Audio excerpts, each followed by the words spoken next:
What's going on, everybody, and welcome back to another episode of JaAR. JaAR, for those of you that may be new, stands for Joe. And Amy. Review. This is our weekly show where we review the Magic stories. And as we have been doing towards the latter end of 2020 here, and this is the last one for 2020, because, you know, it's New Year's Eve and all. Happy New Year, one and all. We are here to continue going through the Battle for Zendikar / Oath of the Gatewatch stories, inspired by our most recent trip to Zendikar in Zendikar Rising. And so this week, we are here for story number 11, The Survivors of Skyrock by Kimberly Crinus. My quick read... I'll try that sentence again. You all know what I was trying to say, but I'm still going to repeat myself. My quick review at the top, so that I can be coherent. We haven't even started, like, drinking for, you know, celebrating the New Year yet. Yeah, because we do so much of that to begin with. We really don't. We're not those people.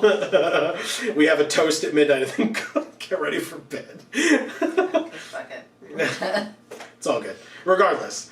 Yeah, my quick review, I don't know. I liked this one. I am a huge fan of General Tazri. I just always have been. I feel like I always will be.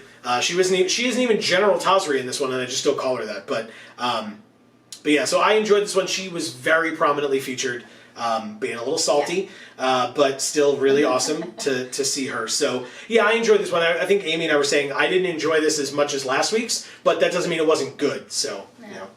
What about you? I mean, General Tazri is one of your favorite people.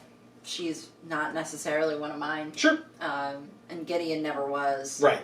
He kind of bores me. So it just wasn't my favorite. Well, but interestingly, you liked last week, and Jace wasn't your favorite. Is definitely not one of your favorites either. That's true. So yeah, I mean, it has potential to prove me wrong, but this one didn't. Yeah. That's fair. That's fair. But I think this one was more along the lines of what we definitely expected to see. Sure.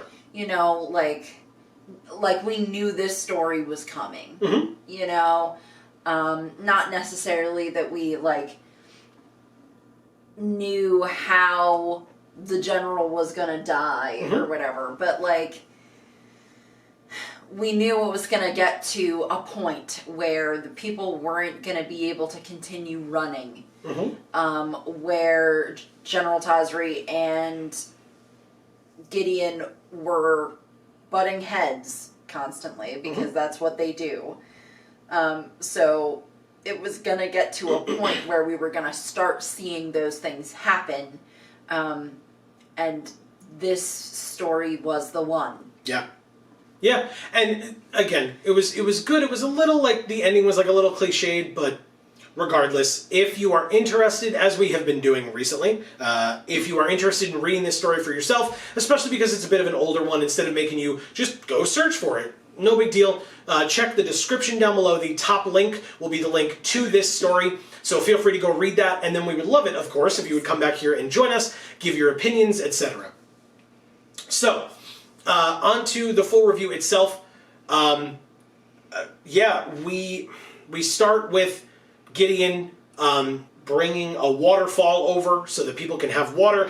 There's a list of things, like, to survive, the people need this and this and this and this. Yeah, you need a lot of those things, and it sucks.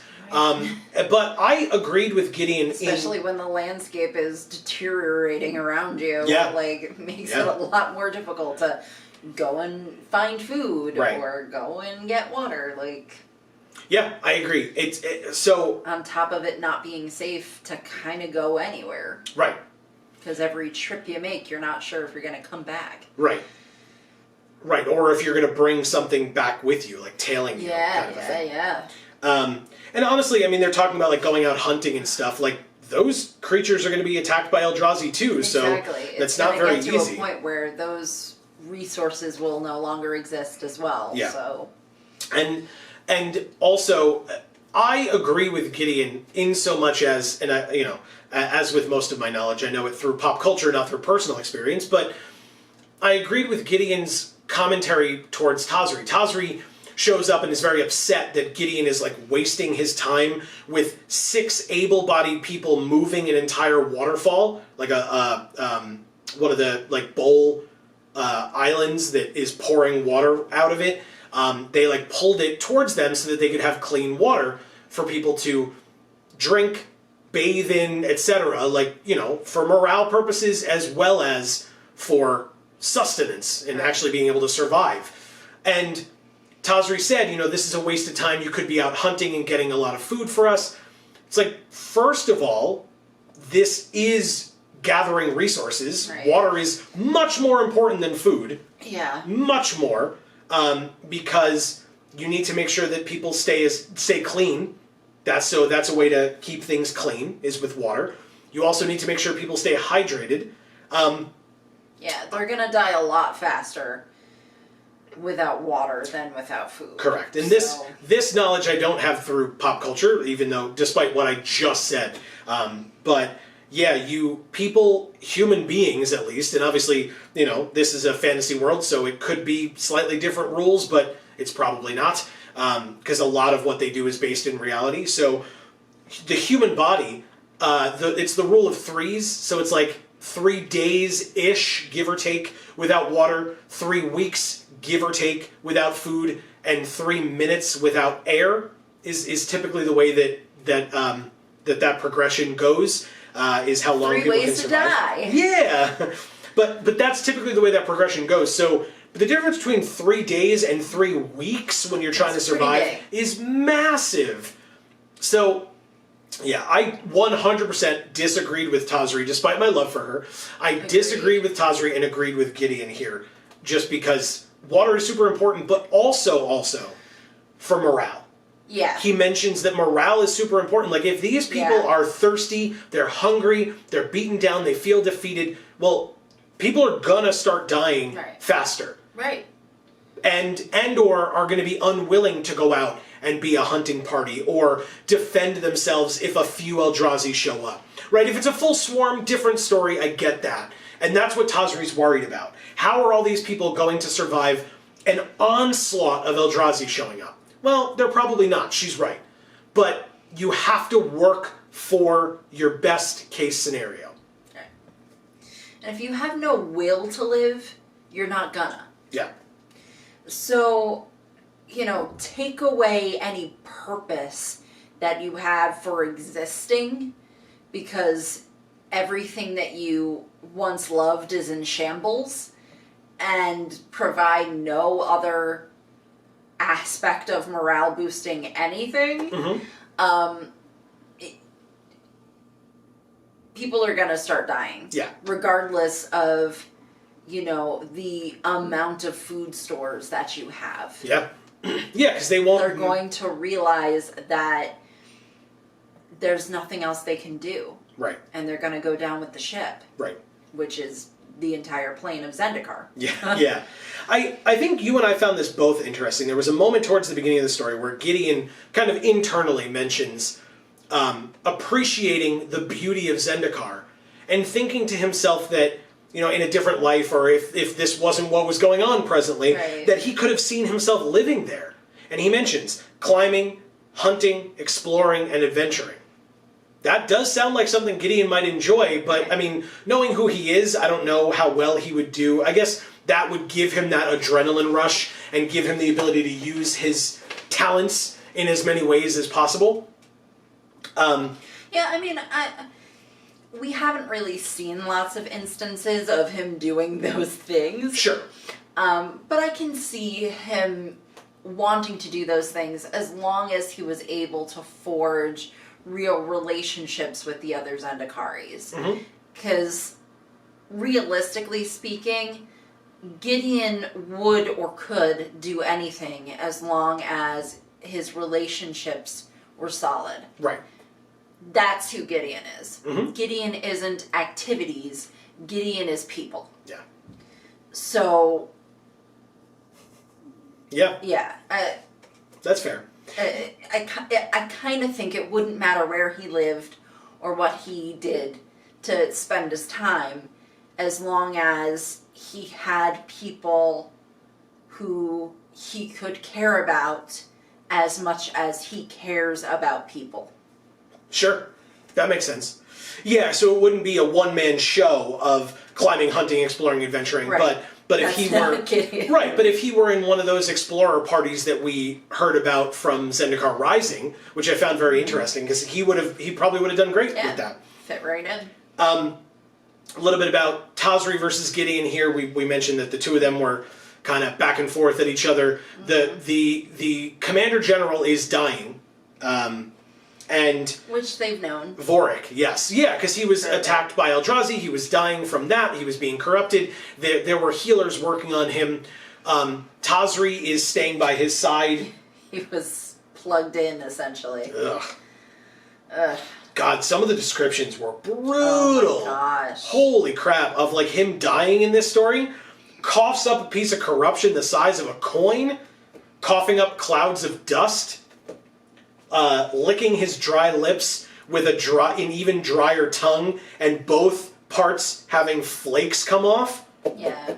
Gross. The smell of rot as they like open fungus. the tent flap. Fungus. That was coming out of his mouth. Yeah. Oh God. It was pretty really gnarly. pretty graphic.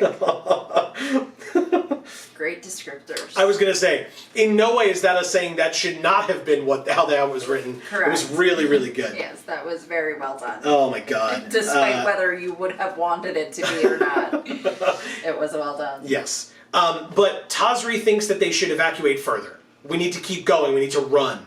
Gideon is saying, we need to stay. And he doesn't fully get to the, battle for Zendikar part of it until towards the end. But he still is like, we can be safe here. All of these people are together. Now, we know, based on last week's story, that that's not a great idea. But he doesn't know that yet. What he's working on off of here is we can gather resources. We can get these people healthy. We can, find other people fleeing to Seagate. We can bring them also in with us and just keep everybody safe, or as many people as possible safe. Right, and because you've got people coming from all these different cities or areas of Zendikar and gathering at this one place, it means that you'll have the numbers you need to fight the number of Eldrazi that are there. Yeah. When whatever number that is, inevitably, when you show up there, it's pretty likely that there will be some Eldrazi there that you will have to fight, and the more the merrier for that. True. Yeah, as long as, and again, we find out at the end, Gideon mentions Seagate and talks about that Seagate is plentiful with weaponry. That's going to be super important, because a core with a hook is great, but if you have elves that are there that don't have weapons on them, that just came along as part of the refugees, what are they going to do against an Eldrazi? Look at it really hard? Punch it? That's not going to be helpful. So you have a lot of people, but now you need weapons. And you could probably sharpen sticks and stuff if you had to, and make spears and whatnot, but yeah, in that instance, that ends up being another good reason to try to get back to Seagate and use that weaponry to defend it and hold it down. Seagate was fortified. Right. The fort was taken, but it was fortified. That means it has defenses built in that other areas don't have. And so it's a good location to recongregate once the threat has cleared. Right, and another good point that Gideon made is the Eldrazi are not an invading army. They're an invading force, but they're not an invading army. Right. So they don't have those tactics in mind. Right. Weapons. They're not being strategic about, well, they'll probably come back here because there's a lot of weapons here and they're going to need those to fight against the, to fight against the forces. So they're going to come back here. We know they will. So we'll just wait. And get them when they get here, Yeah, they have no concept of what a fortified area looks like or is. They have no concept of why it's important that the weapons are there. Right. And so they would presumably not even delve into Seagate enough to get to that weaponry. So it would hopefully still be there. We've arrived here, there was food, we ate it, there's no longer food, let's leave. Let's go somewhere else. Yeah. And so, Tazri wants them to move on, Gideon wants them to stay. That's kind of the back and forth that we're dealing with. And until the Commander General does die, that's where they stand, except that the general is technically agreeing with Tazri, vice versa, really, Tazri agreeing with the general, and saying that that's what they have to do. To stay, you mean go to Seagate, because that's not really staying where they are. Well, no, that's what I'm saying. Originally, Gideon wanted to stay. Right. Then later, Gideon wants to go to Seagate and fight. Correct. But that was later on. I'm talking about, like, even just when they're done with the waterfall. Oh, okay. Right? Like, Tazri shows up and says, the commander wants us to keep getting ready to move on. Like, we got to get supplies and move on. Right. And Gideon's like, comfortable. We gotta go. And Gideon wants to stay. And Tazri throws a couple of jabs at him. Yeah, it was in this one. Rude, to be honest. Yeah. But she's somewhat justified in doing that. Right. She has a real investment in this plane and in these people. Whereas he really doesn't, because from her standpoint, he just friggin' showed up. And he doesn't belong here. Right. And why? Well, why any of it? And as she points, I mean, speaking of Barbs, she mentions that she says to him later, which was like harsh as hell, but she says, she's like, look, we're going to get into a fight, you're just going to leave. All right. She's like, she knew, like, alludes to him being a planeswalker, doesn't, like, call him that, she doesn't understand that concept, but just says, like, you're just going to go, like, if we go back to Seagate, and it falls, and we all basically get massacred, you can just go home. Yeah, you're gone. And the world will be destroyed, but this is our home. Right. So we have no place else to go. Right. And kind of speaking of that, not really, but it's like tangentially related. Gideon at one point towards the beginning, and this may be nitpicky, Amy and I were kind of talking about this. Gideon at one point says, like, Tazri accuses him of wanting to stay towards the beginning because he wants to wait for Jace to come back. Like, oh, I heard you talking to your friend, and you lost that argument, and he left. And now you're waiting for him to come back. Which isn't untrue. I mean, Gideon even acknowledges it himself. There are other things going on, and he says that too. But Gideon wants Jace to come back because then he can find out what's going on with the puzzle of the ley lines or whatever. But that's not really, like, whatever. There are other reasons. But Gideon says, he's like, Tazri thinks it's going to take a long time for Jace to go to Akum and then come back from Akum. But Gideon says, but I know that Jace can just planeswalk back here. Like, goes somewhere else, and then planeswalks back here. And my point was, sure, if you ignore Jorian entirely, Right. and we know, the readers know, that Jorian is not with Jace anymore at this point in the progression, but Gideon doesn't know that yet, because if he did, he would have already been preparing for the fact that Ulamog is coming, Right. which they don't know yet until Jorian gets there. But until Jorian gets there, Gideon has to be working off of the assumption that Jace and Jorian are together. And if that's the case, Jace even mentioned that in last week's story that we reviewed. Jace says, I could always planeswalk out if we run into issues, but I'd leave Jorian stranded if I did that. Right. And Gideon knows that doesn't make sense. It's not like Gideon's like, well, whatever.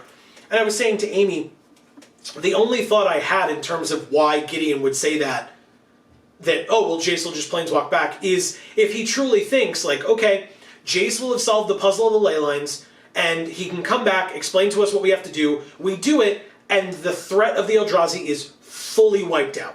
That's it. Or at least wiped out to a point where it'll be a hell of a lot easier for Jorian to get wherever she needs to go, whether it's back or not. Right. At that point by herself. Right. But otherwise, it just doesn't make a lot of sense that Gideon's just like, yeah, Jace will planeswalk back. A continuity issue. Which I don't think. I mean, again, this was back when they were a full team, right? Like, last week's story was Doug Beyer, this week's Kimberly Kreiness. Like, they worked together, they were in the same building, And the last time that Gideon was with Jace and Jorian, anyway, he's supposed to know that. So I chalk it up as, like, whatever, it's a little slip here, and we all know that Jorian's coming back, so that could work, but Gideon shouldn't know that. Right. And so, that was a little bit of a misstep for me, where I was like, that doesn't fully make sense, but okay, Right. we'll move along. Again, I feel like it's a little nitpicky, but also not. But as always, I'm welcome to hear people down in the comments below. We would love to hear your thoughts on that as well. Yeah, I think it's a point, but I do think it's a little nitpicky. Sure. But it's Sure. marginal. Right. And I'm totally willing to be told that I'm a nitpick, because I've heard it before, I'll hear it again. That's totally fine. Totally I fine. don't think it's intense enough for that. No, whatever. That's fine. I will say, there was a brilliant moment of writing technique at one point in this story. Gideon taking down the flying Eldrazi. And the Eldrazi is flying, and he beats it down and eventually gets it to the ground. And with his Surl, like, drags it down, and now he's just slashing into it, and slashing into it, and slashing into it with his Surl. And he's thinking the whole time, right? He's just in his head. He, like, blocked some of its attacks, but now he's just going to town on this damn thing. He's, like, getting out all of his frustrations at the decisions that he has to make and what is happening on this plane. He said he's going to hit it for every single Zendikari that has died, and then one more for all of them that will soon die. Right? So he is just wailing on this thing. But It's like there's no way in hell you're even going to come close to that number, but that's correct. fine. But again, Whatever gets you to it, you know. I've been in that situation before where not hitting a person. Good God. No, but like breaking something. Something was broken already, and we were breaking it further to be able to throw it away. Oh, okay. And it was a futon bed, if anybody cares. Oh, This was when we were working it up north. Yeah. And I had a pickaxe or a sledgehammer or something, and like there were a group of people standing around, and everybody was taking a swing to like break this thing. And then at one point, I just got it, and I think I swung that pickaxe or that sledgehammer like 10, 15 times, and just ruined this thing. And then by the time I stopped, I looked around and realized that there were other people who might have been waiting their turn, and I felt real bad. But apparently I really needed it. Like, it was just one of those moments where, like, you step away and you're like, wow, I needed that, apparently. Yeah, I don't think in that scenario that they were probably thinking, wow, he's a huge freaking asshole for doing that. They were probably just like, okay, That's dude, really... whatever you need to do. Yeah.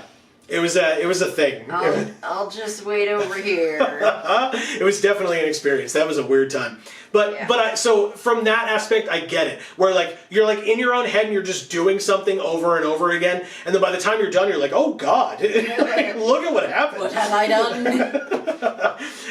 and obviously, like, Gideon's not like, what have I done? But at the same time, like, you know, it said there was nothing left to be destroyed further when he was done. But in terms of the writing style, what Kimberly Kreines did here, which I thought was brilliant, was the writing itself was very staccato.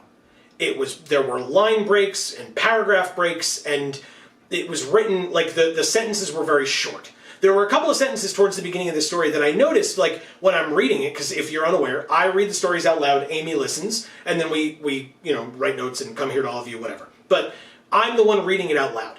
And reading some of these sentences out loud, I'm like, when is this sentence going to end? Like, and trust me, that is not a critique necessarily. I am the king of run-on sentences, so I get it fully in my writing. But those sentences were very long. These sentences, for the portion where Gideon is hitting this thing and thinking about what he's thinking about, were very short and staccato, and like I said, line breaks and paragraph breaks, and it really did put me into the story of Gideon truly slashing and slashing and slashing and slashing as you're reading this broken up in this rhythm that you're reading it in. And it really just felt exactly like that was what was happening. Yeah. I loved it. Brilliant. I thought that was super well done. So shout outs to Kimberly Kreines. That was amazing. I felt that a little bit less. I think because I wasn't looking at it. Okay, fair enough. Yeah, because you weren't able to see the line breaks, paragraph breaks exactly where I was seeing them. Mentioning it, I was like, oh yeah, no, that's awesome. Yeah. But like in the moment, I wasn't like, yes, we're reading the story to the rhythm of the beating that is occurring. Yeah, which was amazing. And again, I made the comment earlier, right, that we keep calling her General Tazri, Yeah. because that's how we know her. Right. She's not General Tazri yet at the beginning of this story, and then at the end of this story, when the Commander General Vorik passes away, Gideon says towards the beginning, he's like, I'm not looking forward to when the Commander General passes away, because then I have to answer to Tazri, and Gideon knows that's not going to go well for him. And yet, when he and Tazri are with Commander General Vorik as he is dying, one of the last things that Vorik does is names Gideon the new Commander General. Much to Tazri's chagrin, she's not pleased. But Vorik feels like Gideon is the one to do it. He likes Gideon's points and basically says to Tazri, listen, you and I are very similar. You're very close to me. And my call was the wrong call. And you agreed with it. And he doesn't. And we need something different. So you need to let him lead. Right. And so he was kind of confirming what Gideon said to himself a minute prior to that, which was Jace had the right idea and you got to look at the big picture, right? And he said it was Jace's words coming out of his mouth almost. That, they were all too close to this thing, that they couldn't even see what was right in front of them, you know, that they needed to back up like a mile. And so, the Commander General was like, look, we need a new perspective on this because what we've been doing clearly isn't working. Right. And as you would expect out of a good leader, though, right, somebody who... Vorik knows that Tazri trusts him a lot more than Gideon, especially based on the fact that they were just arguing like crazy right in front of him. And Vorik says to her, stand by him like you stood by me, right? And while it's not necessarily in order because he's going to be gone, it's that idea of like, you're the new Commander General Gideon. Tazri, you need to help him and be there for him because he says to her, you know Zendikar better than anybody. So you be his right hand. He knows she's capable of it. She's been doing it for however long. And again, we know that then things eventually work out for her, so congrats, but yeah. And then the story ends with what would be, like the Braveheart moment, right? The big, like, rallying cry speech from Gideon. But again, one of the barbs from Tazri when they're doing the funeral, and there are traditional Zendikari funeral rites that are going on and things like that, and Tazri kind of looks at Gideon like under her breath. She's like, you don't know what to say when it comes to your turn, so just say nothing, right? And so Gideon like silently writes with the coal on the fabric or whatever that is part of this service. And then he says, I don't know what to say he thinks to himself, I don't know what to say for the funeral rites, but I know what to say. Like, I know what these people need to hear. Right. And so that's when he goes in with his speech. He gives a big rallying speech to the whole group, all the Zendikari. And that was just the thing. I mean, Tazri was sitting there going, this water thing is a waste of time because it was slightly frivolous. And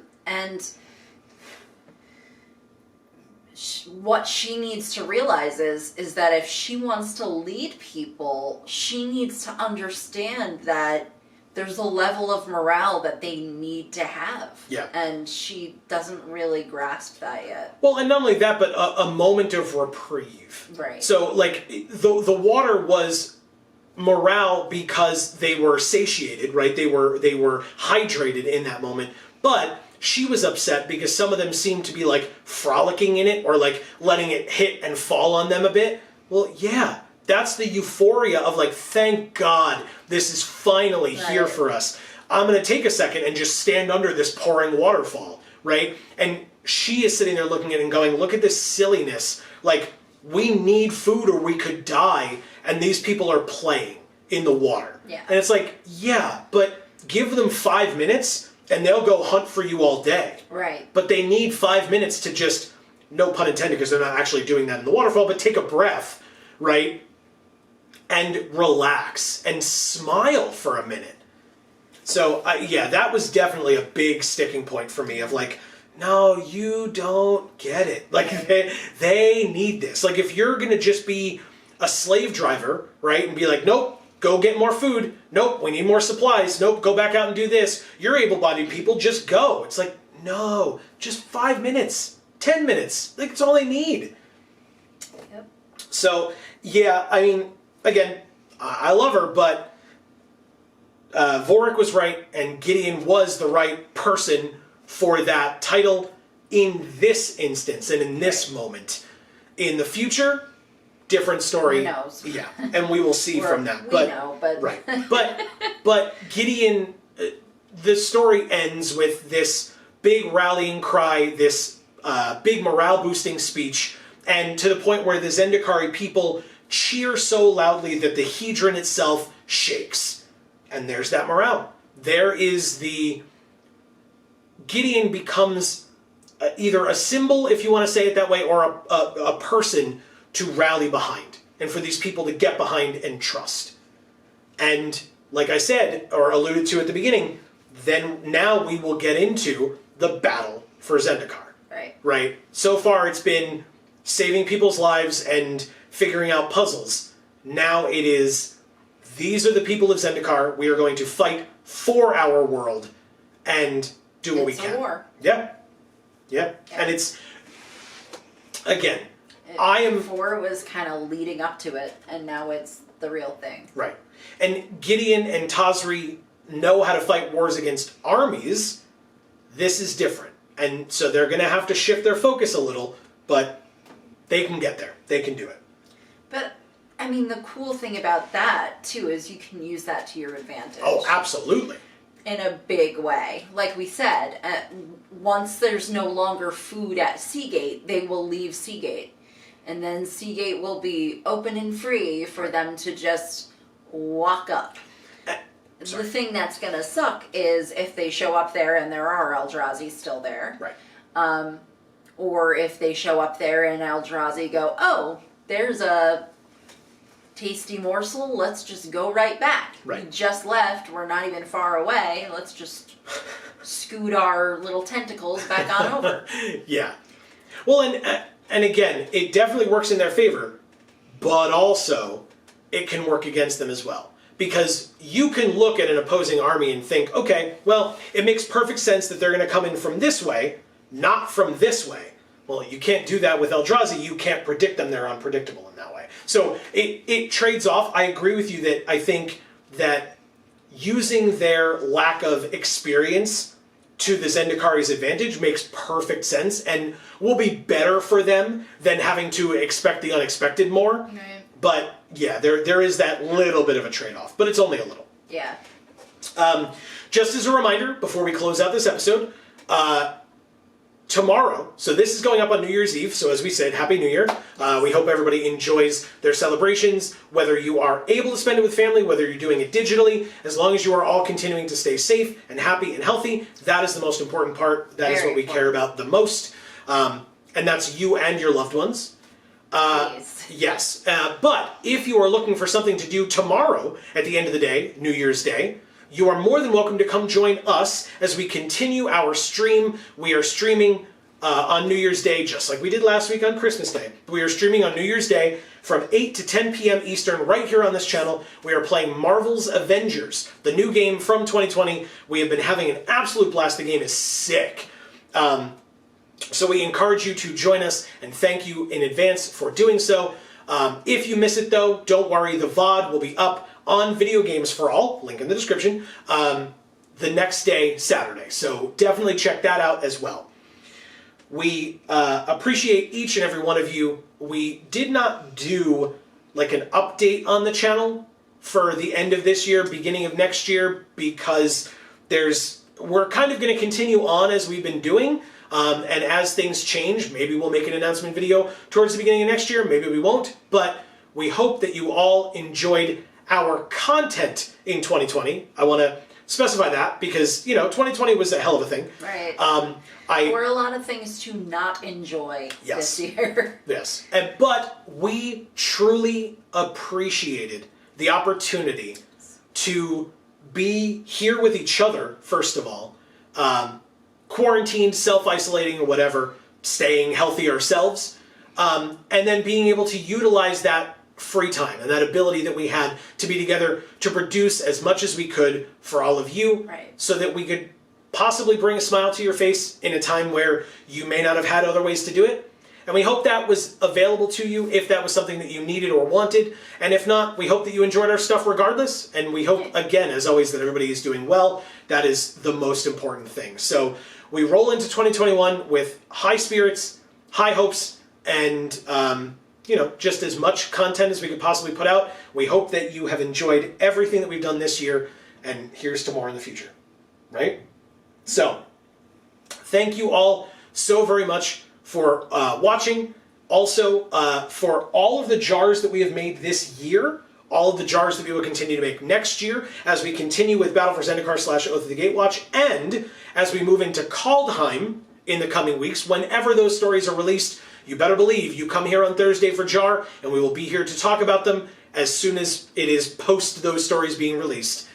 All of that is a way for all of you to join with us as we show off our...